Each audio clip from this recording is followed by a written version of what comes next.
Before I get started on the review, I want to thank Insert Disc 5, the game's developer, for providing an early access code. This game will end in 205 clicks is available on Steam for free. Yes, completely free, right now.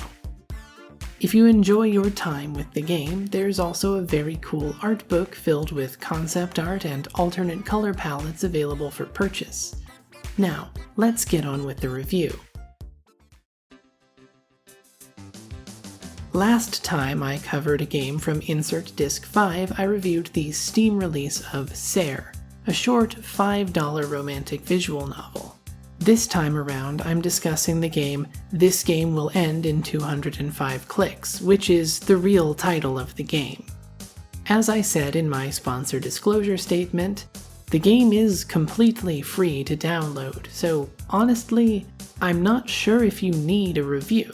It will cost you $0 and 15 whole minutes of your time to play on your computer. By the time this video ends, you could have made it at least a third of the way through. The short nature of this game and straightforward path means there really isn't much I can discuss without spoiling the whole thing. I can tell you that the story is good, the artwork is great, and the music fits the aesthetic. But if I leave it at that, well, I don't have much of a video, and I'm not one to make YouTube shorts. So why don't you pause the video here, go play the game, and come back so I can tell you my thoughts.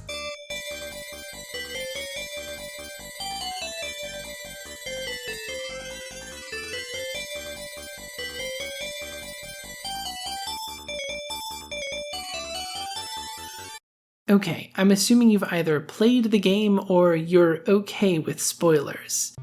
This Game Will End in 205 Clicks takes place in a spin-off title for a fictional game series called The Girls. By the design aesthetics and the opening story sequence, it's clear the girls take some inspiration from the Powerpuff Girls. The story follows the life of one of their villains, Royal, who is unable to perform any evil deeds due to ongoing maintenance. Royal is faced with the sudden burden of being completely alone with his thoughts. For any of you cisgendered heterosexual audience members somehow watching this video, that might not seem like a bad thing, but in Royal's case, he's queer. Or perhaps he's only queer-coded, as the girls' universe seems to reshape itself to avoid bringing up the topic. As he deals with chores around the house, Royal comes to grips with the box inside which he resides, both figuratively and literally. He very openly resents his role in the game, how he's a flamboyant villain never allowed to progress or win, never allowed to develop as a real character or indulge in his own tastes. And at the end of the game, he leaves. He takes hold of his surroundings and literally exits the box which contains his world. The game program abruptly closes, and if you run it again, he's no longer on the title screen. Restarting the game will play through the exact same sequence. There are no secret endings.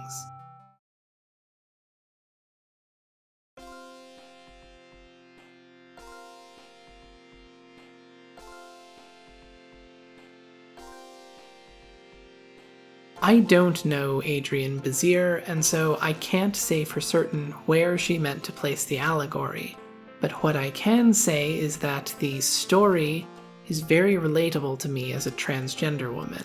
I think, no matter your flavor of queer identity, this story will resonate with you, as we've all in some way dealt with the realization of the boxes we've been forced into. When I was ending my first year of college, it was the first year I had actually lived away from my parents. My mother was only an hour's drive away, sure, but in my day-to-day I lived in the dorms and didn't interact regularly with my family members. And so, one day in January, maybe it was a Saturday, maybe it was just a day I didn't have classes, I started to think about who I was. I had previously put on a Valley Girl voice as a bit for an icebreaker game. It was some kind of pairing game. You were supposed to have pairs of boys and girls. The thing is, I went to a school for technology, and there were significantly more boys than there were girls. For the purpose of the game, I did a little clownfish routine to bring some balance to the gender pool. This was back in August, one of the first days in the dorm before classes even started. No one thought anything of it, not even me. It was just a funny joke to maintain the magic circle of the game. Everyone forgot about that joke, including me. So imagine my surprise when that Valley Girl voice started calling from the back of my mind. But it wasn't calling because I wanted to do a bit. I thought it might be at first, but as I lay in my bed playing games on my Nintendo 3DS, a thought started to form. Wouldn't it be nice if I could just be that? Not as a joke, not as a routine. What if I could just be her? As you might imagine, this was a fairly scary thought at the age of 19. At the time, it felt like it came out of nowhere. But looking back, there were definitely signs. I did a lot of self-reflection and research. I took things very slowly just to make sure I hadn't somehow tricked myself. I had not, in fact, tricked myself. In this game, Royal very abruptly leaves the box that controls him. It's a very dramatic and impactful ending, and you don't get to know what happens after. My transition was not so abrupt. There were several boxes I had to get out of, and it was a slow process. Replacing my wardrobe with affirming clothes took years. Having my name officially recognized took time, money, and research. Even after receiving my court order, I had to update every individual document. My driver's license, my social security card, my selective service registration, my lease, my bank account information, the title to my car, etc. The state of Florida was particularly slow with that, waiting almost an entire year to fill my request for an updated birth certificate. And they flat out refused to change my gender marker, citing a policy which did not exist when I had originally filed the previous summer. Maybe this is also what Royal is doing, or perhaps he's cisgender, and just living an openly queer life. The thing about boxes, though, is that you're never completely free from them.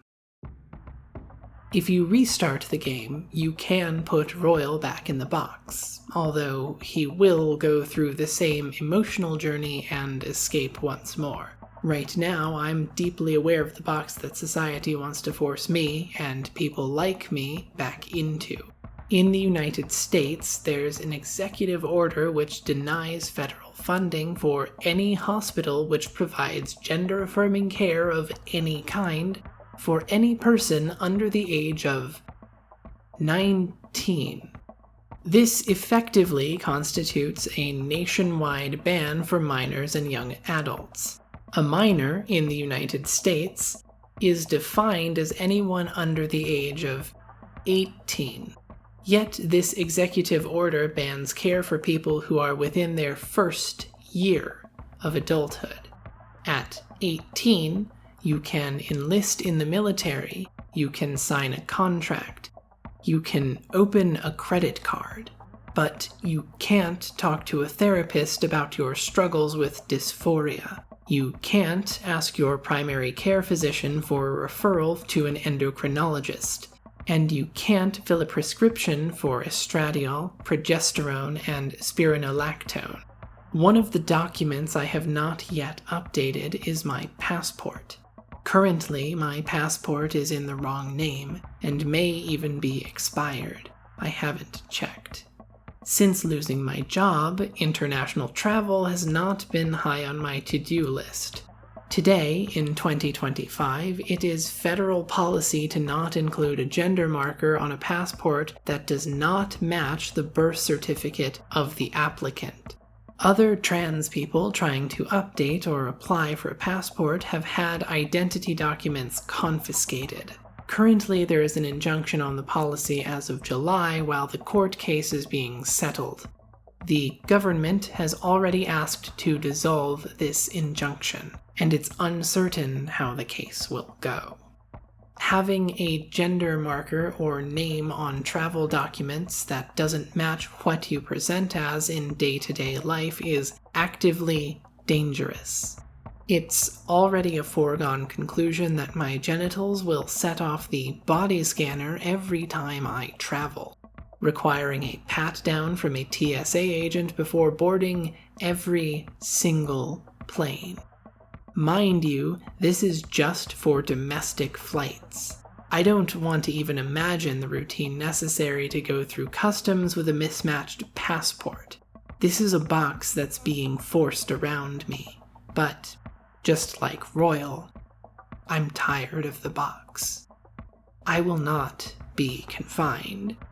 One way or another, I will escape. Thank you so much for watching. I didn't really expect to get this deep for a sponsored video, but I did. I hope you'll come back for the next video. And thank you once again to Insert Disc 5 for the early review code.